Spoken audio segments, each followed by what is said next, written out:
അസ്സലാമു അലൈക്കും വറഹ്മത്തുള്ളാഹി.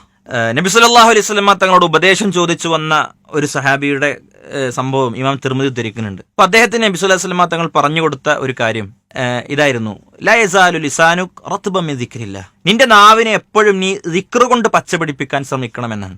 നമ്മളൊക്കെ ഒരു ദിവസം എന്തെല്ലാം സംസാരിക്കുന്നുണ്ട്, പക്ഷെ ദിക്റുകൾ പലപ്പോഴും നിസ്കാരത്തിന് ശേഷത്തേക്ക് മാത്രം ഒതുങ്ങിപ്പോകുന്ന, അല്ലെങ്കിൽ അങ്ങനെ മാത്രം ചില പ്രത്യേക സമയങ്ങളിൽ മാത്രമായിരിക്കും ഉണ്ടാകുക. നമ്മൾക്ക് തിരക്കുകളുണ്ട്, ഒരുപാട് കാര്യങ്ങളുണ്ട്. പക്ഷേ ഓരോ സ്ഥലങ്ങളിലും വീട്ടിലേക്ക് കയറുമ്പോൾ, വീട്ടിൽ നിന്ന് ഇറങ്ങുമ്പോൾ, പള്ളിയിലേക്ക് കയറുമ്പോൾ, പള്ളിയിൽ നിന്ന് ഇറങ്ങുമ്പോൾ, വാഹനത്തിൽ കയറുമ്പോൾ, ഇറങ്ങുമ്പോൾ, ഒരു പ്രത്യേക സ്ഥലത്ത് ചെന്ന് ഇറങ്ങുമ്പോൾ, ഭക്ഷണം കഴിക്കുമ്പോൾ, ഉറങ്ങുമ്പോൾ, അല്ലേ, അങ്ങനെ കയറ്റം കയറുമ്പോൾ, പള്ളിയിലേക്ക് നടക്കുമ്പോൾ, പള്ളിയിൽ പ്രവേശിക്കുമ്പോൾ, ഇങ്ങനെ പല സമയങ്ങളിലുള്ള ദിക്റുകൾ മാത്രം ചൊല്ലിയാൽ എന്തെല്ലാമുണ്ട്. അതിൻ്റെ പുറമെ എപ്പോഴും ചെല്ലാവുന്ന എത്രയോ ധാരാളക്കണക്കിന് ദിക്റുകൾ. അതുകൊണ്ട് ദിക്റ് കൊണ്ട് നാവിനെ പച്ചപിടിപ്പിക്കുക എന്ന വസിയത്ത് നമ്മുടെ ജീവിതത്തിൽ കൂടെ പ്രാവർത്തികമാക്കാൻ നമ്മൾ ശ്രമിക്കുക.